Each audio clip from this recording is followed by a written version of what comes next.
uniqueness of Jesus is magnified when his specific claims and teachings are compared with those of history's other religious leaders.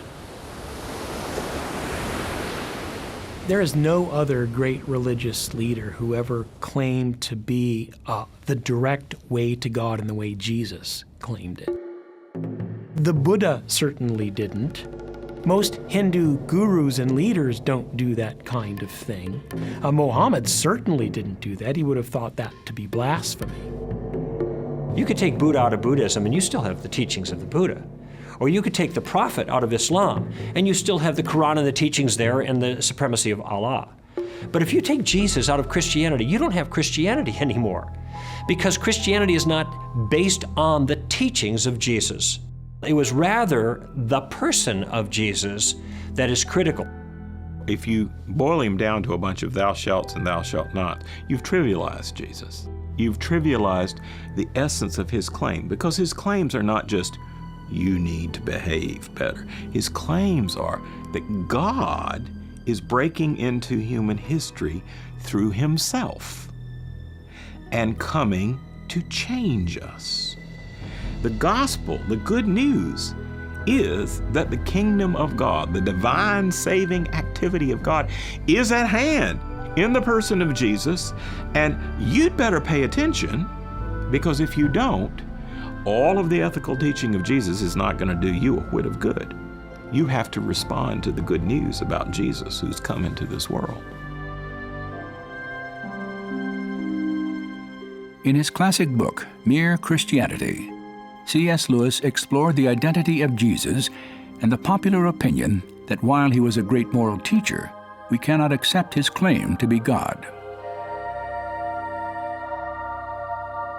A man who was merely a man and said the sort of things Jesus said would not be a great moral teacher. He would either be a lunatic or else he would be the devil of hell. Either this man was and is the Son of God, or else a madman, or something worse. You can shut him up for a fool, you can kill him as a demon, or you can fall at his feet and call him Lord and God. But let us not come with any patronizing nonsense about his being a great human teacher. He has not left that open to us. He did not intend to. When someone says Jesus was just a great moral teacher, that's rather like saying, Mozart wrote some rather pretty tunes. Just say, well, yes, he did write some pretty tunes, but if that's all you can hear in his music, then you need to sit down and learn what those symphonies are really all about. And saying Jesus is just a great moral teacher is a way of disinfecting him, of saying we can have him on our terms rather than on his terms. And actually, Jesus is not easy to grasp if you do it like that. That's like saying the only bit of the Mozart symphony that I'm actually going to think about is the bit that I can whistle on my way home from the pub. Well, best of luck. The 4 New Testament Gospels leave no doubt that Jesus believed he was the only way to God. So the issue is, can we believe Jesus?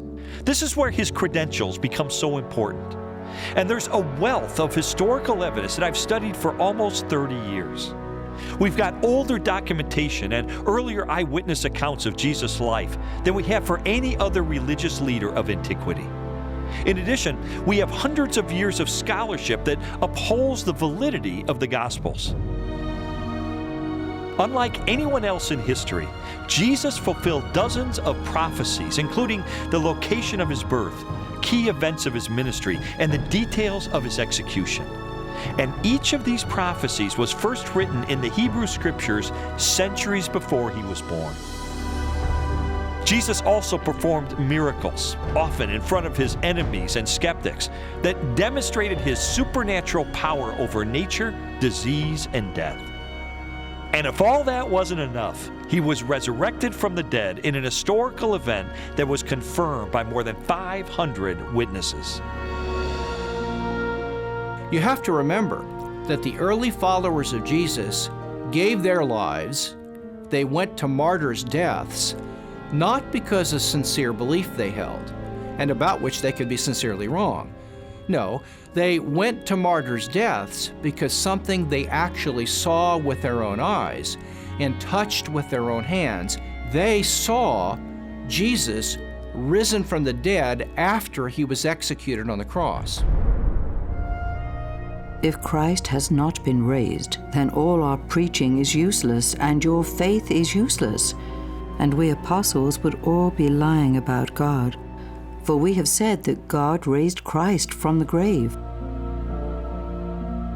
The Apostle Paul, who was an eyewitness of the resurrected Jesus, felt very secure to say, guess what, guys? If Jesus did not actually come back from the dead in real time and space, our faith is worthless. You see, that sets Christianity up to be testable. You can actually investigate it at that point to find out whether it's true or not. You can offer evidence. You can offer reason. I've studied the resurrection, as you know, very intensively, and I've written about it.